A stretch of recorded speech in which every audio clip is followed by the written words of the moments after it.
ఇస్సాకుకు ఒక విషయం తెలీదు. ఏం తెలీదు? తననే తండ్రి బలిస్తా అన్న విషయము తెలీదు. అంటే ఇస్సాకుకి ఒకవేళ తెలుసుంటే ఏం చేసేవాడు? ఖచ్చితంగా పారిపోయేవాడు. ఎందుకంటే అమ్మో మా నాన్న నన్నే బలిస్తా ఉన్నాడా అని ఖచ్చితంగా పరిగెత్తేవాడు. ఇస్సాకుకి తెలీదు. కానీ మన ప్రియ రక్షకుడికి ఎరిగే వచ్చాడు దేవుడు. అంటే నీ కోసం నా కోసం ఎరిగి తెలిసి ఆయన వచ్చాడు. ఎందుకంటే సర్వమానవాళి నిమిత్తము తన రక్తాన్ని, అమూల్యమైన, నిర్దోషమైన, నిష్కలంకమైన, పవిత్రమైన రక్తాన్ని చిందించడానికి దేవుడు వచ్చాడు. ప్రేమపూర్వకంగా వచ్చాడు, ఇష్టపూర్వకంగా వచ్చాడు.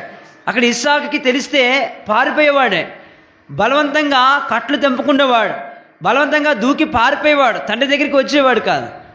అది యేసుక్రీస్తు వారైతే ఎరిగి తెలిసే వచ్చాడు.